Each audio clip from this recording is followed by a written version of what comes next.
sejahtera Malaysia. Dengan Nadi Suara Rakyat bergema di channel ini. Baru tadi saya baca satu artikel. Pemilihan bersatu dedah terdapat kem di dalam bersatu yang tidak sebulu dengan Muhyiddin Yassin. Betulkah benda ni? Anda komen dulu, tinggalkan komen. Anda setujukah? Betulkah? Saya punya komen 2,000,000% setuju. Memang betul. Satu saja sebenarnya pada pendapat saya, hanya satu sahaja yang menyelamatkan karier politik, menyelamatkan riwayat politik, menyelamatkan nyawa politik Muhyiddin Yassin di dalam bersatu, ialah kerana dia adalah presiden. Dia adalah presiden tau. Kalau dia bukan presiden, minta maaf, aku tak tahu di mana sudah Muhyiddin Yassin sekarang. Kalau dia bukan presiden, silap-silap entah dia di planet Pluto mungkin. Silap-silap dia sudah dilupakan, hanya tinggal kenangan. Nasib baiklah dia itu pengerusi Perikatan Nasional dan presiden bersatu. Kalau tidak, alamai, sudah tidak ada harga lah. Sudah tidak ada harga. Jadi saya agak setuju dengan pendapat tajuk itu. Pemilihan bersatu nampaknya telah mendedahkan bahawa ada orang yang ada kumpulan, ada camp, ada kumpulan tertentu yang memang tak suka dengan Muhyiddin Yassin. Alah, Muhyiddin Tan Sri Muhyiddin Yassin, bekas Perdana Menteri Malaysia. Janganlah mudah tertipu dengan lakonan-lakonan para politician. Walaupun dalam satu parti yang sama, walaupun dia itu seolah-olah hebatnya bukan main, mengampunya bukan main, semua macam semua pun best lah. Jangan percaya sangat dengan orang-orang yang rapat sangat dengan kamu tu. Ingat, yang rapat-rapat sekarang dengan kamu Muhyiddin Yassin. Ingat, yang rapat-rapat sekarang dengan Muhyiddin Yassin tu pernah jadi pengkhianat. Kena ingat itu. Jangan silap langkah. Nanti sekarang menangis bila dikhianati. Terbaik lagi, paling hebat lagi, Muhyiddin sendiri pun memang pengkhianat juga. Memang dia menyebabkan keruntuhan Pakatan Harapan juga. Jadi itulah karma. Itulah karma. Kalau pernah buat, jangan pula heran kalau orang buat pada dirimu. Memang itu sudah karma. Okey, jadi pada pendapat saya, baguslah kalau Muhyiddin digulingkan, terutamanya di dalam bersatu, paling terutama lagi dalam Perikatan Nasional. Bagus juga kalau dia digulingkan, kerana sekarang ini seolah-olah Muhyiddin Yassin itu bukan aset, dia jadi lebih kepada liability. Dulu orang habis-habisan mengatakan pada Zahid Hamidi, ini kepada Zahid Hamidi. Sekarang bila terkena lubang hidung sendiri, anda pula berani. Kalau berani, pergilah, pecatlah Muhyiddin Yassin. Macam kamu mau Zahid Hamidi dipecat, pecatlah cepat-cepat. Janganlah malu-malu. Kenapa sekarang dah berani? Kenapa sekarang dah berani pula pecat Muhyiddin Yassin? Bagus juga kalau Muhyiddin Yassin kena pecat. Tak ada lah liability lebih-lebih lagi. Okey, untuk anda bapak yang dihormati sekalian, sila tinggalkan komen anda dengan Nadi Suara Rakyat bergema di channel ini. Jangan lupa tekan butang subscribe, like dan share. Malaysia kita punya, cinta Malaysia kita jaga kita. Kita jumpa lagi. Selamat tengah hari Malaysia. Bye-bye.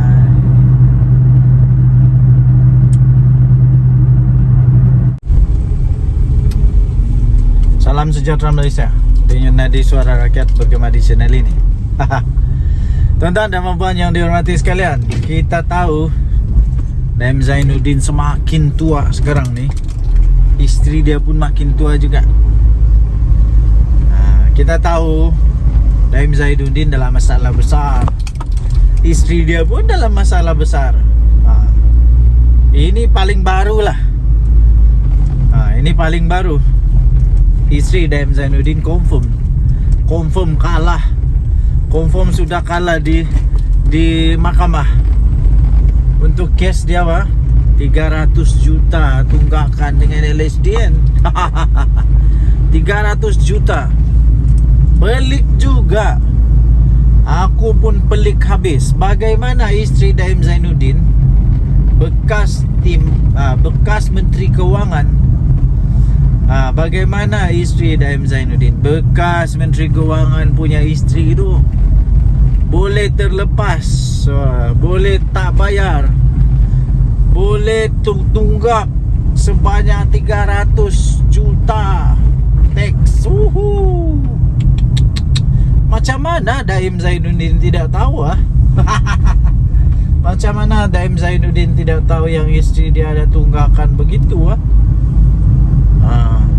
Takkanlah sengaja pula. Takkanlah sengaja pula. Ini mesti tidak sengaja punya lah kan. Tapi kalau tidak sengaja, macam mana Daim Zainuddin tidak tahu? Ini kalau tidak bayar, ini memang luar biasa ini. Boleh bankrupt nih. Boleh bankrupt. Tapi ialah kita pun faham.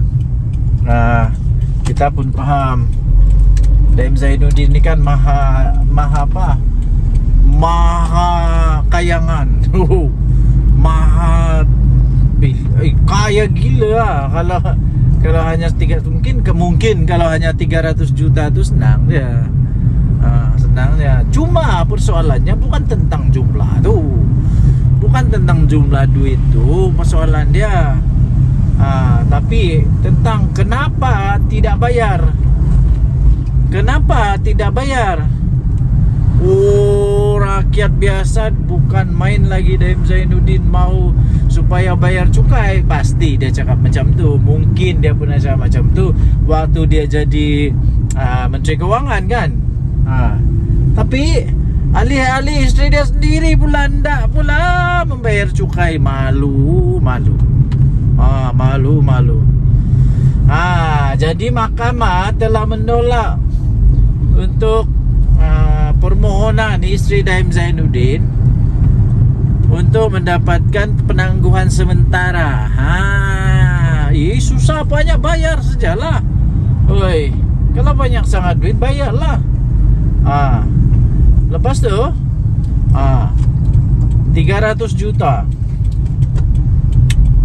300 juta kalau ditangguh, rakyat biasa yang baru puluh ribu susah mau tangguh. Kenapa Daim Zainuddin punya isteri tidak boleh pula?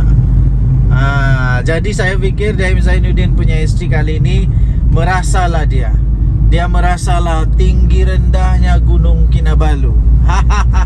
Tinggi rendahnya awan-awan nano. Rasalah apa perasaan, manis ke tidak, oren ke tidak, apabila isteri sendiri tidak bayar ini teks. Ini belum lah Daim Zainuddin ni tantah. Harap-harap tidaklah. Harap-harap Daim Zainuddin tidaklah seperti isteri dia. Jangan pula macam Najib Razak juga. Najib Razak lagi juara. Tapi kita tidak mau cakap Najib Razak lah. Kita tidak mau cakap Najib Razak. Okay. So apalagi Daim Zainuddin, suruhlah isteri kamu bayar. Banyak susah, banyak duit. Banyak duit bayar sajalah. Kalau tidak dapat bayar mah hantam sajalah labu. Carilah jalan. Okey. Jadi tahniah diucapkan kepada LSDN apalagi SPRM dan semualah MMM-nya. Terima kasih, tahniah diucapkan. Denyut Nadi Suara Rakyat bergema di channel ini. Jangan lupa tekan butang subscribe, like dan share. Malaysia kita punya, cinta Malaysia aku, kita jaga kita. Bye-bye. Salam sejahtera Malaysia. Denyut Nadi Suara Rakyat bergema di channel ini. Selamat petang tuan-tuan dan puan-puan yang dihormati sekalian. Memang agak membimbangkan jugalah otak-otak para walaun nih. Baru-baru ini saya ada baca satu artikel dari Harapan Daily. Entah ada seorang nih yang didakwa sebagai seorang pemuda PAS lah. Dia konon cuba sindir kerajaan. 1.700 basic itu membebankan kah? Lepas tu adalah netizen lain nih balas komen tu. Dia balas apa? Dia balas begini, 1.500 kah, 1.700 kah? Guru-guru pasti itu tetap 600 juga. Aduh. Kalau ia pun mau komen kah, mau sindir kah, mau apa, beri apa itu kecaman kah, agak-agak lah. Nanti temakan ludah sendiri baru padan muka. Ini kerajaan sudah tolong rakyat, lepas tu bising pula. Kenapa? Yang sebenarnya yang saya heran ni, bila Datuk Seri Anwar Ibrahim cuba untuk membela nasib rakyat Maharin yang lebih ramai sekarang ini dikata sekarang ini sedang merana kerana kos sara hidup makin tinggi. Ya, itulah herannya.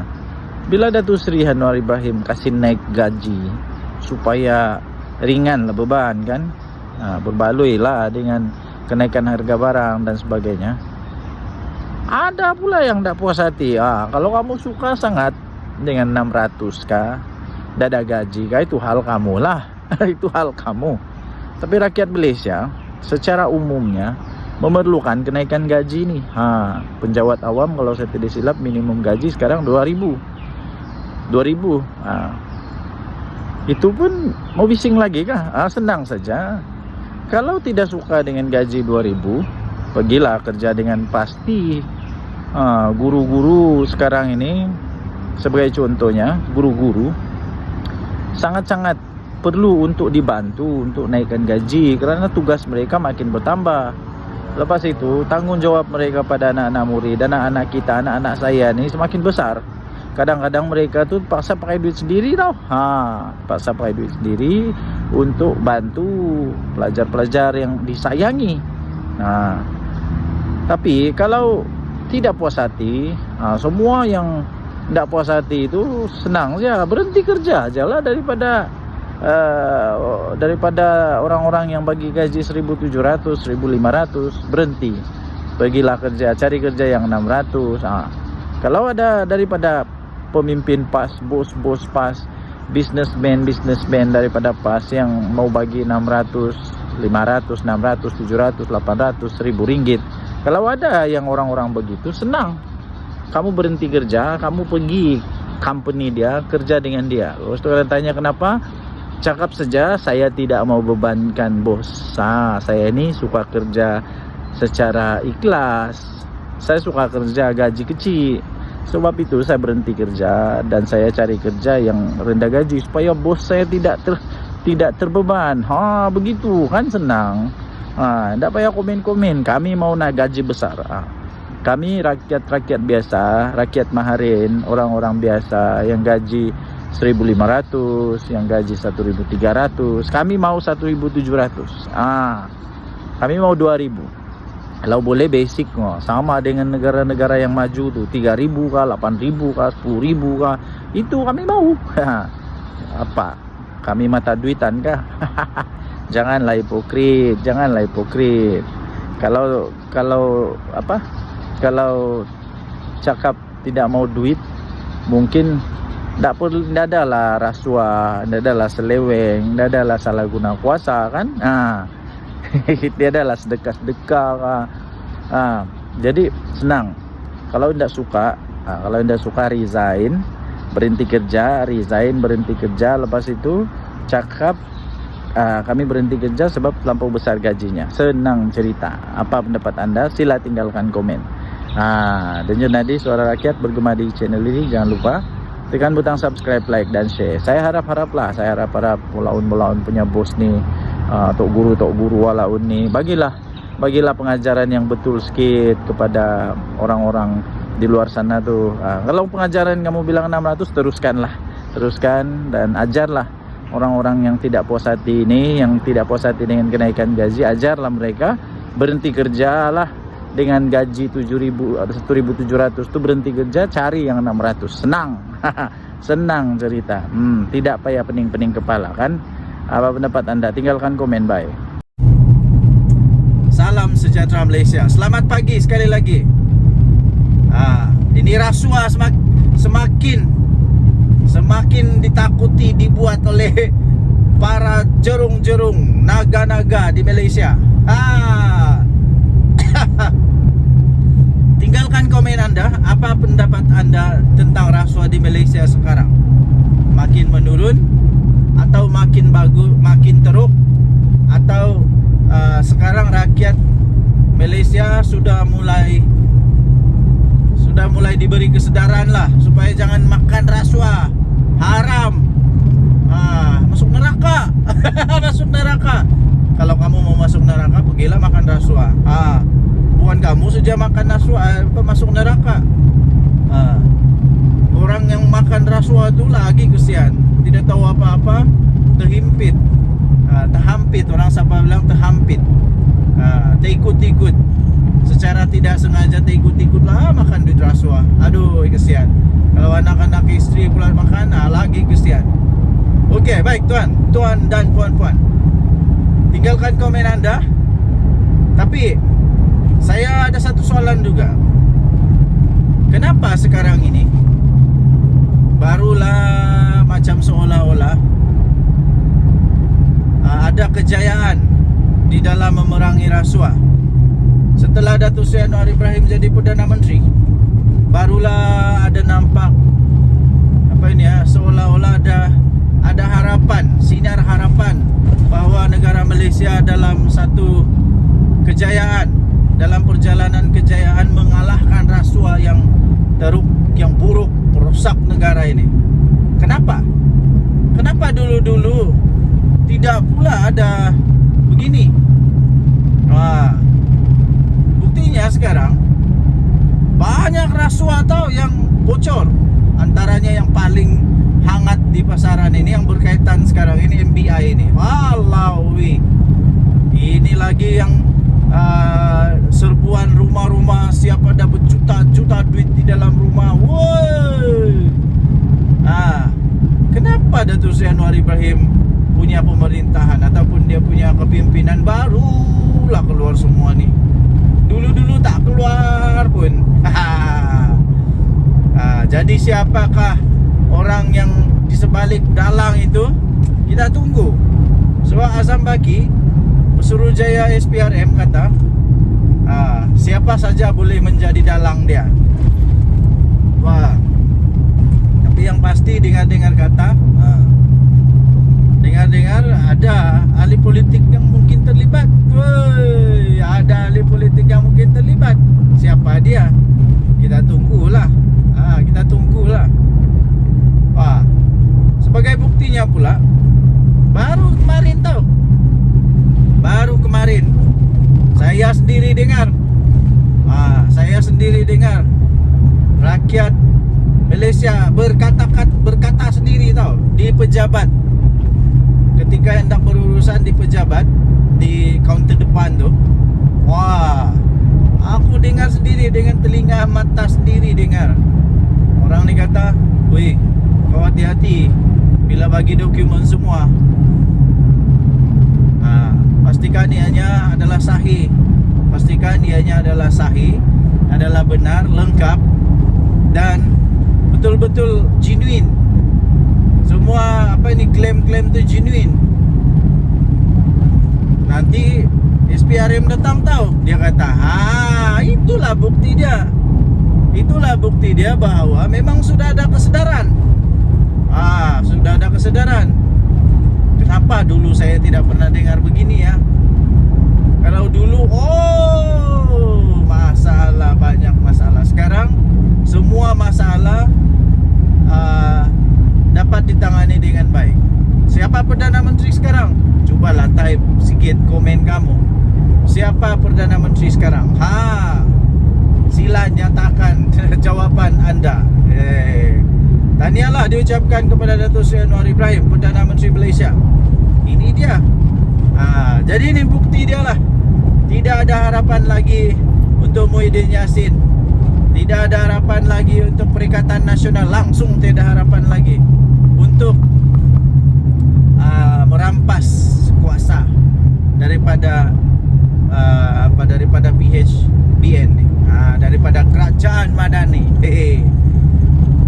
Okay, so kita jumpa lagi. Bye-bye. Salam sejahtera Malaysia. Selamat pagi tuan-tuan dan puan-puan yang dihormati sekalian. Gembira hati dapat balik kampung, tengok anak, tengok isteri, paling seronok. Okay, jadi kemarin juga kita telah mendengar pembentangan belanjawan 2025 daripada Perdana Menteri Datuk Seri Anwar Ibrahim. Ramai yang tidak menjangka bahawa belanjawan kali ini adalah antara belanjawan terbaik dalam sejarah negara Malaysia.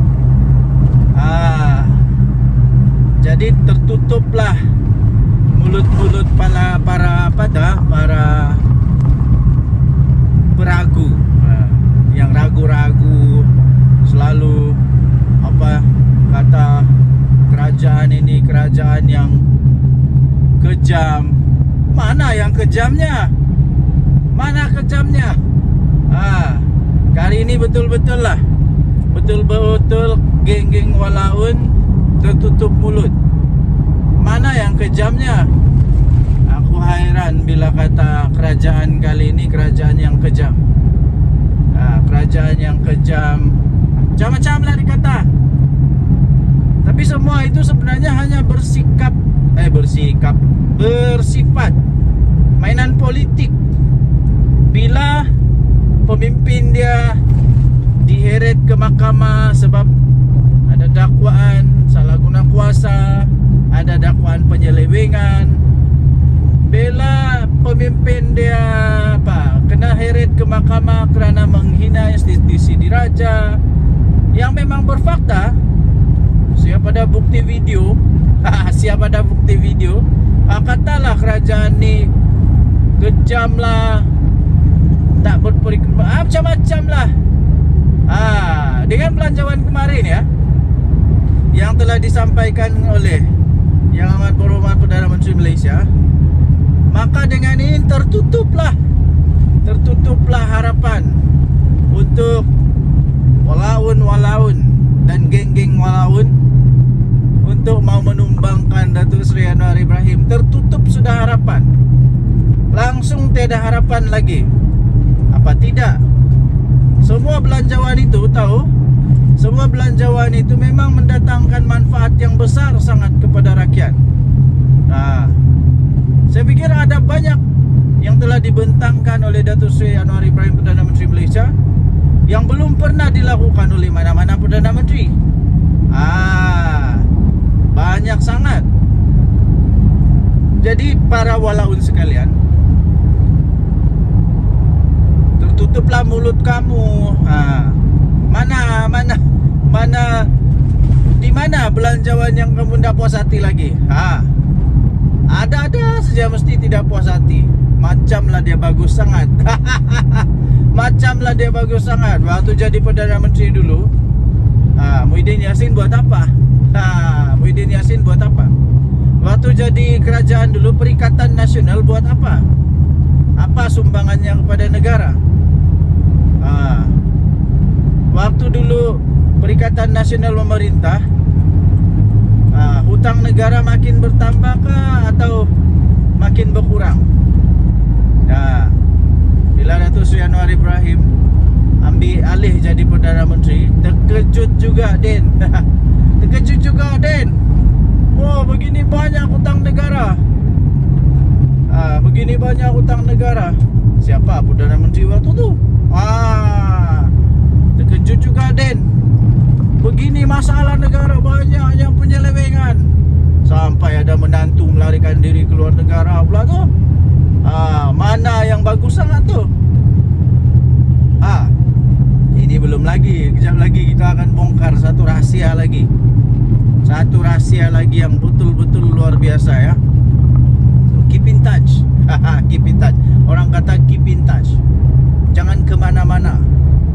Okey, baik. Kerana itu ya, tuan-tuan dan puan, anda boleh tinggalkan komen anda. Apa yang anda paling suka? Apa yang anda paling suka dengan belanjawan 2025? Apa yang anda paling suka dengan belanjawan 2025? Bagi saya secara pribadi, semua belanjawan itu saya suka. Ditambah lagi apabila Datuk Seri Anwar Ibrahim punya ucapan itu, dia sebut lagi nama-nama rakyat Malaysia yang maharin, yang biasa-biasa, pelajar biasa, yang dia sebut, yang telah mengharumkan nama negara.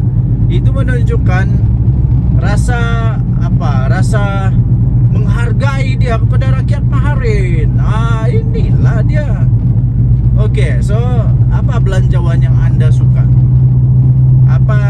Apa isi belanjawan yang anda suka ya? Sila tinggalkan komen anda. Denyut nadi suara rakyat bergema di channel ini. Jangan lupa untuk tinggalkan komen anda. Kita jumpa lagi. Bye bye. Salam sejahtera Malaysia. Wow, serius juga. Janganlah serius sangat. Hari Sabtu, hari yang dinanti, bertambah satu hari pada hari-hari. Okey, ada kawan suruh saya komen atau beri ulasan. Mungkin ini satu sindiran kepada saya kah, kepada siapa-siapa kah. Tapi tak kisahlah, kan kita ini terbuka di Malaysia. Takut apanya? Kita tenang saja. Lagipun apapun terjadi kepada politik negara Malaysia, pokok getah saya tetap itu juga. Ndak pun kasih keluar duit tu pokok getah. Perlu dipotong juga, perlu makan nasi, perlu beli beras juga di kedai. Ndak ada kena-mengena pun dengan saya. Jadi adalah kawan ni, dia kasih post, kemudian dia tanya, apa pendapat kau tentang ini? Saya tengok jatuh aduh, apakah benda punya soalan ni? Iyalah, apa dia kata, dia kasih bagi, ada satu berita tu, entah abang Zahid ke adik Zahid ke masuk PAS. Aku kata, apa kena mengena pula? Jadi dia kata, apa komen kau? Zahid punya saudara sendiri pun boleh tinggalkan Zahid. Aduh, ini betul saya terus bingung ini. Apa kena mengena? Tahukah? Kalau di Sabah, adik-beradik ada parti sendiri tahu. Jadi apa pula masalahnya? Datuk Seri Joseph Pairin Kitingan dengan Tan Sri Jeffrey Kitingan, Datuk Sri dua-dualah, nampaklah Jeffrey dengan Pairin. Jeffrey Kitingan dengan Pairin Kitingan, dua-dua berbeza parti tahu. Satu Star, satu lagi PBS. Bertanding pula tu, berlawan. Tapi di rumah tetap minum kopi sama-sama. Habis kenapa? Apa bendanya? Itu orang-orang besar tahu di dalam parti. Orang besar di dalam parti. Yang saya mau tanya nih, adik kah, abang Zahid kah, saya pun tak tahulah. Tapi apa pangkat dia di UMNO? Kenapa pula membawa masalah kepada UMNO? Bawalah semua, bawalah. Siapa lagi kamu mau bawa? Bawalah masuk PAS semua. Bawalah masuk PAS semua. Aku betul-betul hairan. Kenapa lah kalau dia masuk PAS? Apa kena mengena pula? Bubar ke UMNO kalau dia masuk PAS? Adai. Hairan. Apa kena mengena? Cuba kamu pikir sikit apa kena mengena dengan UMNO? Dia bukan presiden UMNO. MP lah, tidak. Dia apa, Adun? Enggak juga. Enggak ada apa-apa tau. Enggak ada apa-apa signifikan pun kepada PAS. Kepada UMNO. Ya. PAS pun enggak ada apa-apa signifikan. Enggak ada pun kelebihan kepada PAS. Kalau kamu mau kasih tanding, dia kasih tanding je lah. Enggak kisahlah. Oke, kita isi minyak dulu. Tenang-tenang kamu. Kita mesti isi minyak dulu. Nanti kita kehabisan minyak, nah mati kita di tengah jalan. Kita isi minyak dulu. Kamu tenang-tenang, aku isi minyak dulu.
Baru selesai kita isi minyak.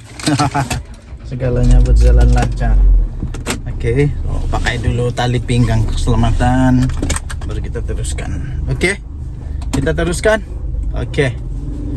Tuhan jaga langkah saya, Tuhan menjaga perjalanan saya, berkati semoga semua oke saja. Tuhan menjaga kita semua. Oke, amin. Oke, Tuhan yang menjaga kita semua. Oke, hati-hati memandu.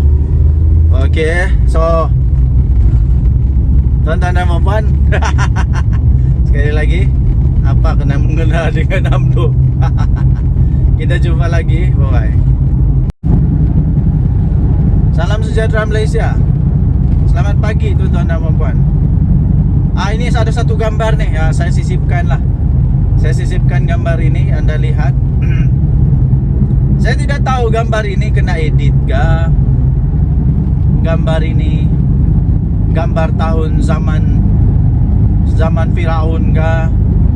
Entah zaman bila lagi. Zaman dulu lagi mungkin. Masih zaman Flintstone mungkin. Yang ditunjuk semula kah? Atau ini gambar tiada kena mengena dengan politik? Mungkin hanya gambar makan malam kah, tiba-tiba diedit jadi begitu. Tapi ada kawan lah suruh saya komen sikit, ulas sikit tentang gambar ini. Apa pendapat saya tentang gambar ini? Setuju kah tidak? Dan apa di hati saya tentang gambar ini? Pertama sekali, itulah saya kata tadi, saya tidak pasti gambar ini gambar apa, tentang apa, diedit ke tidak. Tapi saya anggap sejak gambar ini gambar yang genuine. Katakanlah PAS mau bergabung dengan JRS, saya tidak setuju. Kenapa saya tidak setuju? Banyak alasannya. Kenapa? Saya pikir PAS tidak akan membawa sebarang infak, sebarang signifikan, sebarang kekuatan tambahan kepada JRS. Tidak akan membawa sebarang impak atau kekuatan kepada JRS.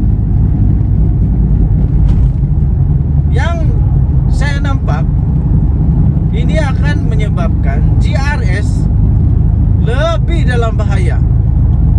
Lebih dalam bahaya. Ingat, di Sabah sentimen politik dia tidak sama dengan sentimen politik di Semenanjung. Tidak sama. Di Sabah, sentimen politik di Sabah lebih bebas. Pikirannya lebih bebas. Lebih bebas maksudnya kita ini di Sabah, kita tidak politik berdasarkan kaum lagi, tidak. Berdasarkan agama, tidak. Politik di Sabah berdasarkan kepada lebih terbuka sekarang ini, lebih terbuka. Jadi tuan-tuan dan puan, saya pikir kalau PAS bergabung dengan JRS, bukan akan menguatkan JRS, malah kemungkinan besar akan melemahkan JRS. Kenapa JRS mau gabung dengan PAS? Sedangkan parti-parti Semenanjung sendiri menolak PAS. Lagi satu, itulah. Lagi satu, di Sabah, dia punya sentimen politik di Sabah semakin lebih kepada kesadaran kepada kekitaan. Maksud kekitaan itu ialah orang-orang Sabah sekarang, dia mau kalau yang dapat memerintah di negeri Sabah ini parti dari Sabah sendiri. Parti dari Sabah sendiri. Sebab itu Bersatu sudah tiada di Sabah. Bukan tiada, tapi sudah ditolak. Sekarang sudah jadi JRS, tidak ada sudah Bersatu. Jadi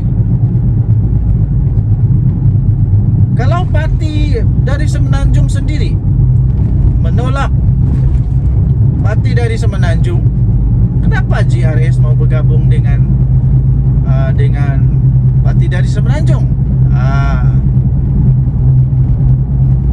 Ya, kita tahu ada parti UMNO, ada PKR, ada DAP.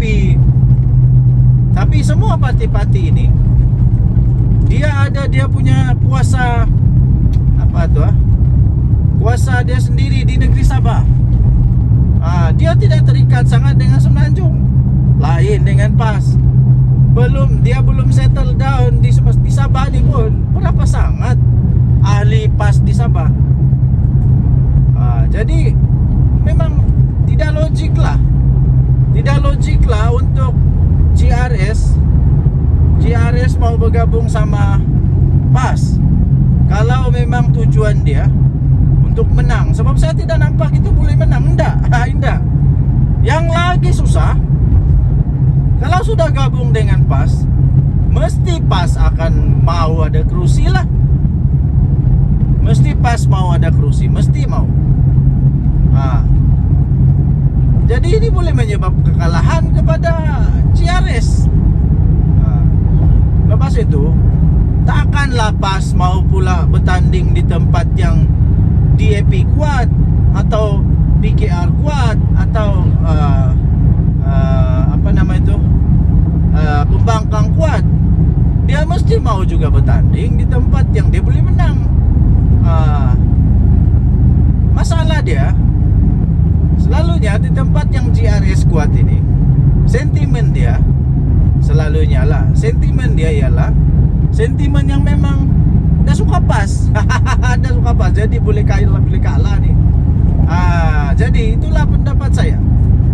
Saya pikir janganlah, dah payahlah bergabung. Dah payah bergabung.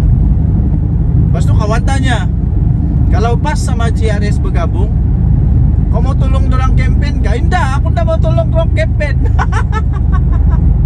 Indah, aku mau tolong kempen. Indah, saya tidak akan tolong kempen kalau GRS gabung dengan PAS. Indah. Sebab kenapa? Saya tidak setuju kan. Saya tidak setuju gabungan di antara dua parti politik ini. Jadi kalau saya tidak setuju, kenapa saya mau tolong kempen pula? Tapi indahlah juga saya menghasut orang supaya jangan undi mereka. Tidaklah, suka hati korang lah. Kamu mau undi siapa, suka hati kamu lah. Itu kamu punya hal. Kita di negara demokrasi ya, Pak.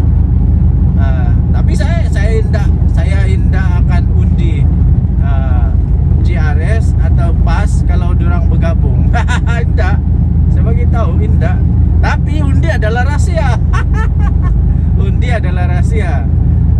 Tapi saya tidak kempen lah, itu saja. Tidak kempen. Lagipun saya memang dah suka berkempen. Pandai-pandai lah kamu berkempen. Bukannya kena bayar duit untuk berkempen. Jadi bikin apa?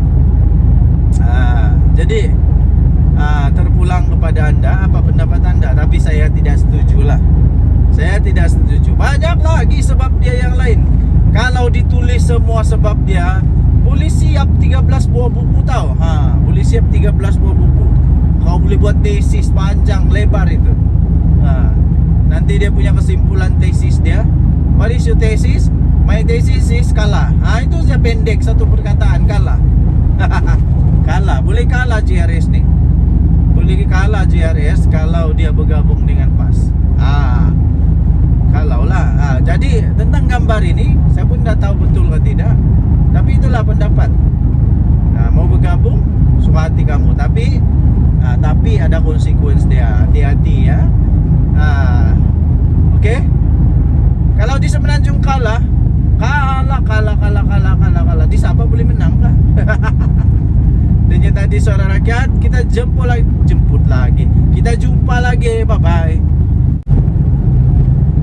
Salam sejahtera Malaysia. Denyut nadi Suara Rakyat bergema di channel ini. Kita gelak dulu. Kita gelak dulu. Saya masih ingat tau. Masih ingat lagi. Hadiah wang. Hadiah wang. Lucu juga orang tua ni. Agaknya waktu dia bercakap dulu, dia memang agak sedikit sudah lali. Orang Sabah bilang lali. Lali ni maksudnya nyanyuk. Mungkin dia tidak sedar apa yang dia cakap. Kasihanlah. Jadi kita apalah, lupakanlah dia punya kata-kata itu. Kita berdamailah dengan kata-kata dia. Cuma saja saya ingat dulu dia kata kerajaan ini, kerajaan Madani lah, kerajaan perpaduan ni lah, bila-bila masa saja akan tumbang. Bila-bila masa saja akan tumbang. Perikatan Nasional lah itu benar mau naik balik. Apa yang terjadi ya tuan-tuan dan puan yang dihormati sekalian? Apa yang terjadi?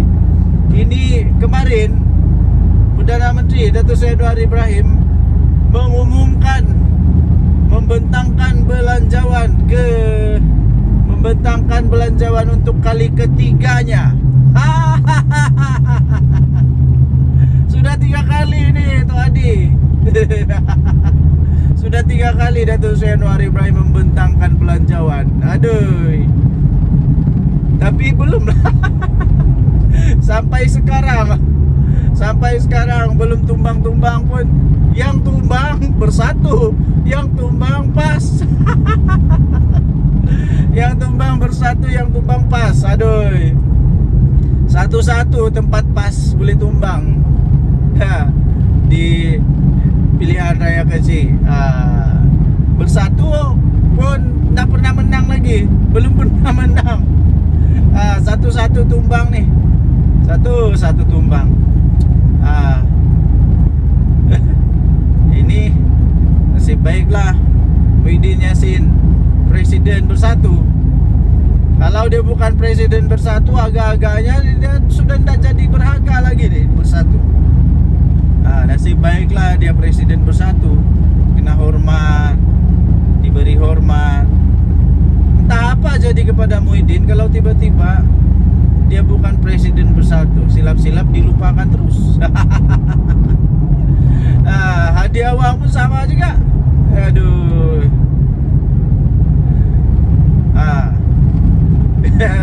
Di mana sudah yang mau kasih tumbang tuh? Beginilah saya bagi kesimpulan, Perikatan Nasional tidak akan mampu untuk membentuk semula kerajaan. Nah. Setakat ini enggak lah. Setakat ini enggak ya. Kenapa? Banyak sangat sebab dia. Banyak sangat sebab. Banyak sangat sebab. Sebab yang pertama, kalau sudah nanti pembagian kursi pun sekurang-kurangnya Bersatu pun mau ada kursi kan, mau ada kursi. Tapi masalah dia setiap kali Bersatu bertanding kalah. Jadi kecuali lah kalau semua pas mau tanding, ada harapan dia menang lah. Ada harapan dia menang. Tapi untuk membentuk kerajaan perlu 112. Masalahnya pas tidak cukup 112. Macam mana pun pas tidak akan dapat 112. Tidak akan. Kecuali dia bergabung dengan mana-mana parti politik. Masalah dia mana? Siapa lagi yang mau bergabung sama PAS? Siapa lagi? Kecuali Bersatu. Bersatu ini saja yang terdesak. Jadi dengan siapa-siapa pun dia mau bergabung. Tapi parti lain yang masih bijak, yang masih kuat, yang masih punya rasional, yang masih punya keyakinan untuk menang, yang tiada masalah, parti yang tidak payah kasih selamat dia punya presiden, tidak payah kasih selamat dia punya setiausaha kah, menantu kah. Tidak akan mau bergabung sama PAS. Jadi Bersatu saja yang mau gabung sama PAS ini. Gerakan mau gabung sama PAS. Yang lain-lain siapa mau gabung sama PAS? Siapa? Gerakan tak payah cakap lah, bukan kuat pada pun. Mau dapat 2 kursi pun susah. Jadi itu hanya tolong-tolong je lah, tolong-tolong. Jadi takkanlah PKR mau gabung sama PAS. Takkan di-happy lagi. Sudah pernah gabung dulu, tidak berjaya. Jadi sudah sudah jerak. Tidak lagi mau bergabung sama PAS. Dan saya pun tidak setuju kalau ada parti politik yang tidak sehaluan dengan PAS cuba-cuba untuk mau bergabung sama PAS hanya dengan tujuan kepentingan pribadi dan kepentingan politik saja, bukan untuk kepentingan negara Malaysia, tapi menyusahkan, merosakkan saja. BAP gak pas lah. Kalau pas betul-betul kuat, pergilah bertanding sendiri. Tapi tidak akan lah. Jadi karena itu memang kemungkinan untuk Perikatan Nasional, kemungkinan untuk Perikatan Nasional dapat memerintah sekali lagi itu betul-betul hampir kosong peluang dia. Peratusan dia memang hampir kosong. Tidak mustahil, tapi hampir mustahil. Menghampiri mustahil lah. Mungkin lebih mudah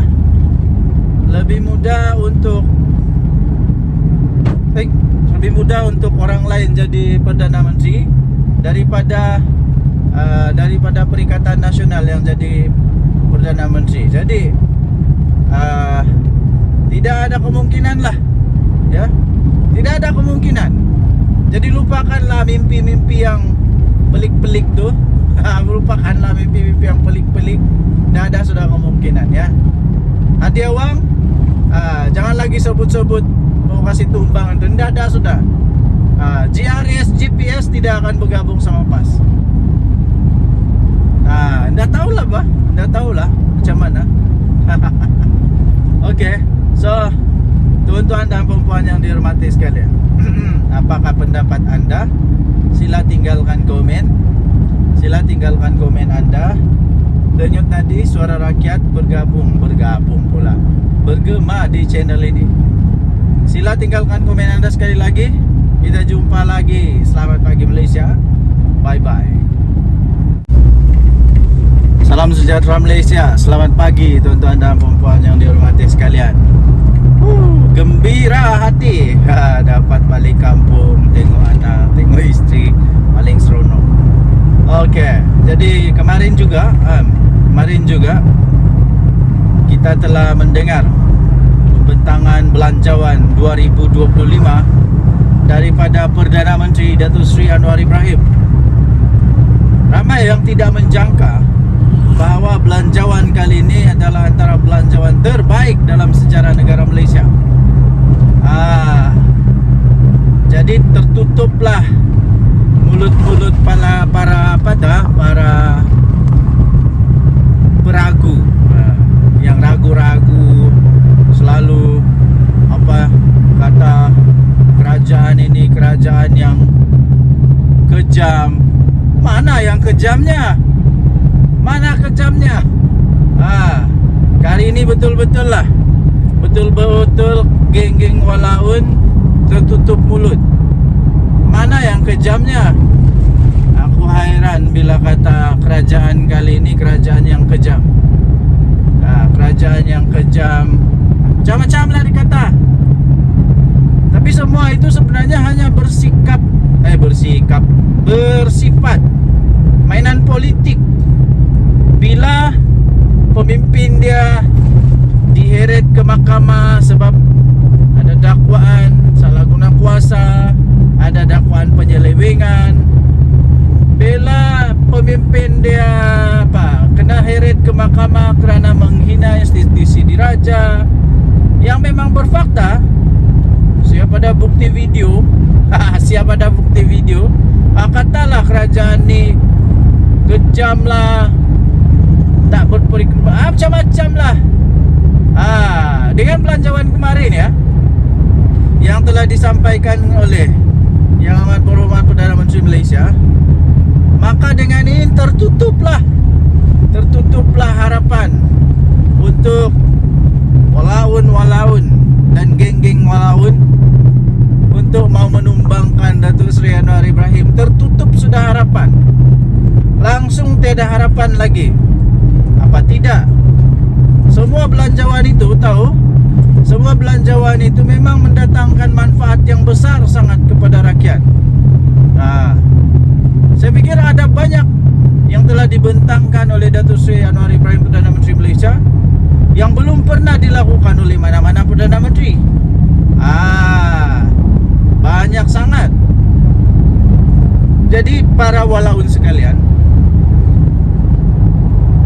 tertutuplah mulut kamu. Di mana belanjawan yang kamu tidak puas hati lagi? Ada saja mesti tidak puas hati. Macamlah dia bagus sangat. Macam lah dia bagus sangat. Waktu jadi Perdana Menteri dulu, Muhyiddin Yassin buat apa? Muhyiddin Yassin buat apa? Waktu jadi kerajaan dulu, Perikatan Nasional buat apa? Apa sumbangannya kepada negara? Waktu dulu Perikatan Nasional memerintah, hutang negara makin bertambah kah atau makin berkurang? Bila Datuk Seri Anwar Ibrahim ambil alih jadi Perdana Menteri, terkejut juga Den. Terkejut juga Den. Oh, begini banyak hutang negara. Begini banyak hutang negara. Siapa Perdana Menteri waktu tu? Terkejut juga Den. Begini masalah negara, banyak yang penyelewengan. Sampai ada menantu melarikan diri keluar negara pula tu. Mana yang bagus sangat tu? Ini belum lagi. Kejap lagi kita akan bongkar satu rahsia lagi. Satu rahsia lagi yang betul-betul luar biasa ya. So, keep in touch. Keep in touch. Orang kata keep in touch. Jangan kemana-mana. Okey, baik. Kerana itu ya, tuan-tuan dan puan-puan, anda boleh tinggalkan komen anda. Apa yang anda paling suka?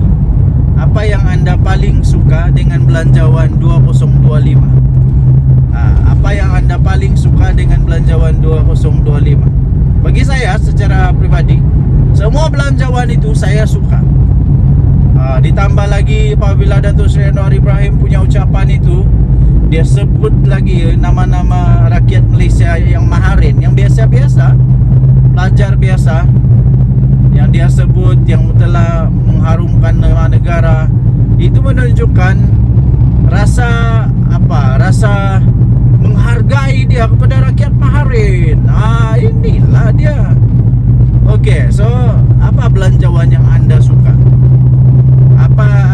Apa isi belanjawan yang anda suka ya? Sila tinggalkan komen anda. Denyut nadi suara rakyat bergema di channel ini. Jangan lupa untuk tinggalkan komen anda. Kita jumpa lagi. Bye-bye. Okey, salam sejahtera Malaysia. Denyut nadi suara rakyat bergema di channel ini. Okey, pagi ini saya jalan di hutan. Kamu boleh dengar bunyi cengkerik yang bising tu. Memang tempatnya hutan. So saya sengaja pagi ini mengambil ketenangan sedikit.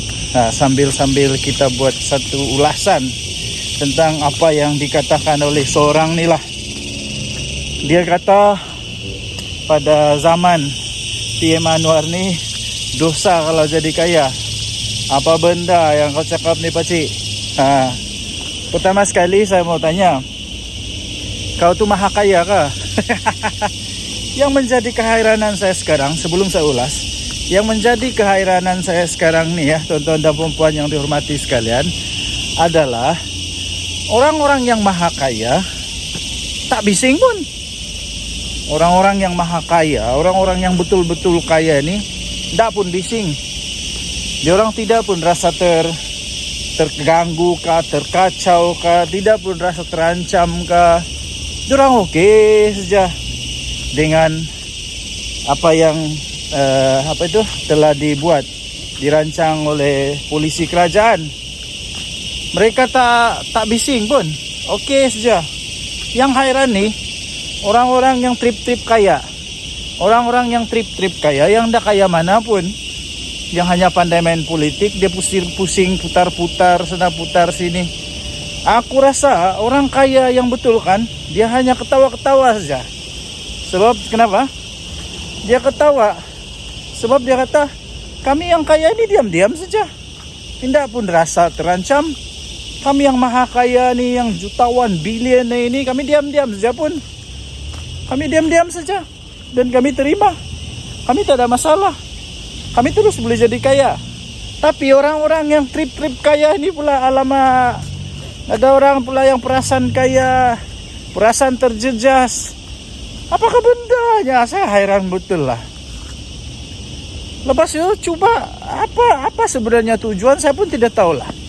Apa sebenarnya tujuan dia mau cakap begitu, saya pun tidak pasti. Tapi saya sisipkan di sini. Inilah keratan akbar yang saya ingin ulas itu. Apa yang mau sebenarnya yang mau dibela nih adalah orang kaya ke orang miskin. Saya pun heran lah. Orang-orang dalam Perikatan Nasional nih, ataupun bukan dari Perikatan Nasional pun lah, mana-mana aja lah, yang coba membela orang miskin. Macam mana sebenarnya kamu punya polisi nih? Kamu mau jadikan orang yang miskin lebih miskin, atau mau jadikan orang kaya tetap kaya, tapi orang miskin ada peluang untuk menjadi kaya? Mana satu sebenarnya yang kamu mau nih? Sampai ada pula yang tuduh PM Anwar nih. Dia kata pada zaman PM Anwar nih, semua orang yang mau jadi kaya dosa. Apa dosa kepala otak ya dosa? Saya rasa pada zaman sekarang nih, orang lebih senang mau jadi kaya lah zaman Anwar. Zaman Perdana Menteri PM Anwar, PM10 sekarang nih, saya rasa orang lebih senang untuk jadi kaya tau. Lebih mudah. Sebab tidak ada lagi monopoli. Siapa-siapa boleh. Pertama. Kedua, tidak ada lagi rasuah. Kalau kau rajin, sungguh-sungguh, kerjanya bagus, itu lebih mudah untuk peluang jadi kaya. Tidak macam dulu-dulu. Kroni saja. Sampai menantu lari ke luar negara. Kenapa? Dulu-dulu semua kroni-kroni saja yang boleh kaya tau. Ya, kroni-kroni saja yang boleh kaya. Siapa yang ada kroni, yang banyak buat rasuah, boleh jadi kaya cepat. Nah sekarang tidak ya. Siapa yang berusaha, dia boleh jadi kaya. Jadi tuan-tuan dan puan yang dihormati sekalian, saya tidak setuju langsung apa yang disebut oleh manusia nih. Sebab pada pendapat saya, sekarang ini orang lebih senang untuk menjadi kaya pada zaman PM Anwar. Dan tidak pernah pun Datuk Seri Anwar Ibrahim menghalang orang jadi kaya. Tidak pernah. Cuma saja PM Anwar mau ada keadilan sosial, mau ada betul-betul yang nama dia adil, yang betul-betul sumber itu digunakan sebaik mungkin. Itu dia. Bukannya diberikan kepada orang yang tidak patut. Apakah bendanya orang maha kaya nih tiba-tiba mampu juga, dia pun sama dapat seperti orang miskin? Begitulah. Apapun, pikirlah pakai otak, janganlah pikir pakai lutut pula. Apa pendapat anda? Tinggalkan komen. Bye. Salam sejahtera Malaysia. Selamat pagi tuan-tuan dan puan yang dihormati sekalian. Selagi kita berada di hutan. Akhirnya adalah orang yang berani jawab kepada entah manusia mana, entah yang dia tuduh pada zaman Anwar ni kalau jadi kaya berdosa kepala otak. Hairan betul saya lah. Okey. Kemudian soalan dia mudah saja. Jawapan dia mudah. Dengan soalan juga. Pada zaman Muhyiddin Yassin jadi Perdana Menteri, ada sesiapa tak di sini yang terror, yang tahu, yang dapat buktikan pada zaman Muhyiddin Yassin jadi Perdana Menteri? Saya mau tanya, apa yang dia sudah bantu, apa yang dia sudah tolong kepada orang-orang miskin? Adakah? Apa yang dia tolong? Apa yang dia tolong kepada orang miskin ketika dia jadi Perdana Menteri? Sila senaraikan. Yang dia tolong tahu? Yang dia tolong, yang bukan duit rakyat tahu. Janganlah cakap dia bagi apa nih KWSP lah, itu duit aku lah, bukan duit kamu. Itu duit kita lah, bukan duit orang. Itu duit rakyat, bukan duit kerajaan pun. Jadi apa yang Muhyiddin ada tolong orang miskin pada waktu dia jadi Perdana Menteri? Sila senaraikan. Ini menjawab kepada Reyes, jawab kepada tomahan, tuduhan daripada seorang manusia ni. Dia kata berdosa kalau jadi kaya pada zaman Datuk Seri Anwar Ibrahim. Tapi Ada orang teriak-teriak lah. Entah apa dong teriak-teriak. Mungkinkah ada apa harimau kumbang di belakang? Atau beruang. Oke. So, pada pendapat saya, sekali lagi saya ingin nyatakan bahwa sebenarnya pada zaman PM Anwar sekarang ini, manusia lebih senang, lebih terbuka untuk boleh jadi jutawan berbanding dulu-dulu, berbanding daripada zaman-zaman penuh dengan apa namanya, penuh dengan kroni. Buktinya tengoklah Jana Wibawa siapa yang dapat.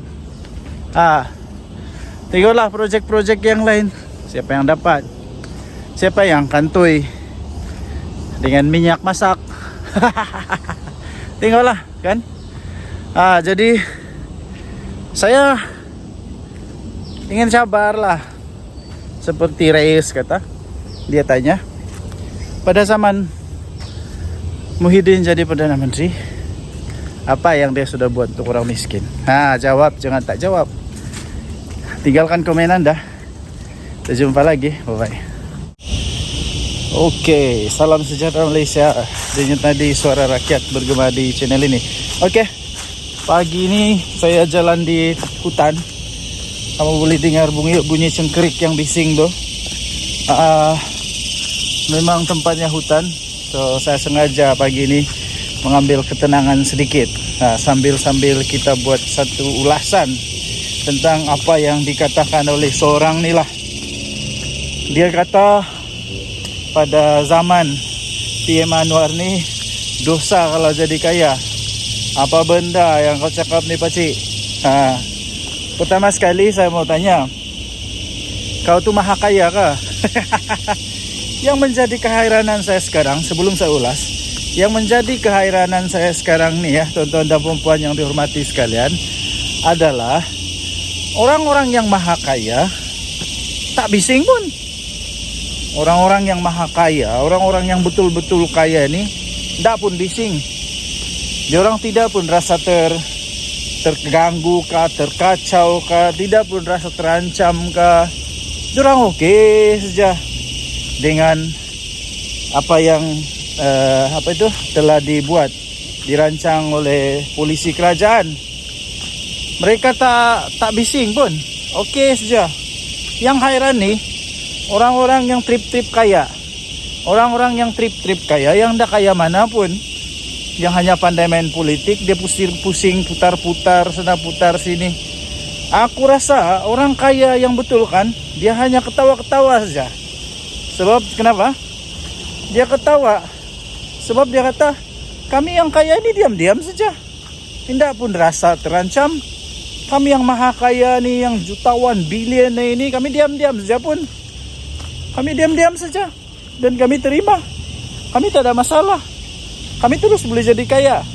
Tapi orang-orang yang trip-trip kaya ini pula, alamak, ada orang pula yang perasaan kaya, perasaan terjejas. Apakah bendanya? Saya hairan betul lah. Lepas itu coba apa sebenarnya tujuan, saya pun tidak tahu lah.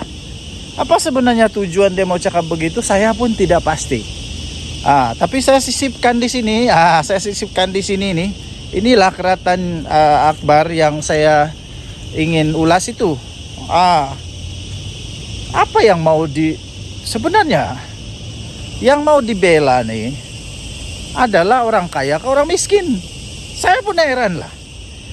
Orang-orang dalam Perikatan Nasional nih, ataupun bukan dari Perikatan Nasional pun lah, mana-mana aja lah, yang coba membela orang miskin. Macam mana sebenarnya kamu punya polisi nih? Kamu mau jadikan orang yang miskin lebih miskin, atau mau jadikan orang kaya tetap kaya, tapi orang miskin ada peluang untuk menjadi kaya? Mana satu sebenarnya yang kamu mau nih? Sampai ada pula yang tuduh PM Anwar nih. Dia kata pada zaman PM Anwar nih, semua orang yang mau jadi kaya dosa. Apa dosa kepala otak ya dosa? Saya rasa pada zaman sekarang nih, orang lebih senang mau jadi kaya lah zaman Anwar. Zaman Perdana Menteri PM Anwar, PM10 sekarang ni, saya rasa orang lebih senang untuk jadi kaya tau. Lebih mudah. Sebab tidak ada lagi monopoli. Tidak ada lagi monopoli, siapa-siapa boleh. Pertama, kedua, tidak ada lagi rasuah. Kalau kau rajin, sungguh-sungguh, kerjanya bagus, itu lebih mudah untuk peluang jadi kaya. Tidak macam dulu-dulu. Kroni saja. Sampai menantu lari ke luar negara. Kenapa? Dulu-dulu semua kroni-kroni saja yang boleh kaya tau. Ya, kroni-kroni saja yang boleh kaya. Siapa yang ada kroni, yang banyak buat rasuah, boleh jadi kaya cepat. Nah, sekarang tidak ya. Siapa yang berusaha, dia boleh jadi kaya. Jadi tuan-tuan dan puan yang dihormati sekalian, saya tidak setuju langsung apa yang disebut oleh manusia nih. Sebab pada pendapat saya, sekarang ini orang lebih senang untuk menjadi kaya pada zaman PM Anwar. Dan tidak pernah pun Datuk Seri Anwar Ibrahim menghalang orang jadi kaya. Tidak pernah. Cuma saja PM Anwar mau ada keadilan sosial. Mau ada betul-betul yang nama dia adil. Yang betul-betul sumber itu digunakan sebaik mungkin. Itu dia. Bukannya diberikan kepada orang yang tidak patut. Apakah bendanya orang maha kaya nih tiba-tiba mampu juga, dia pun sama dapat seperti orang miskin. Begitulah.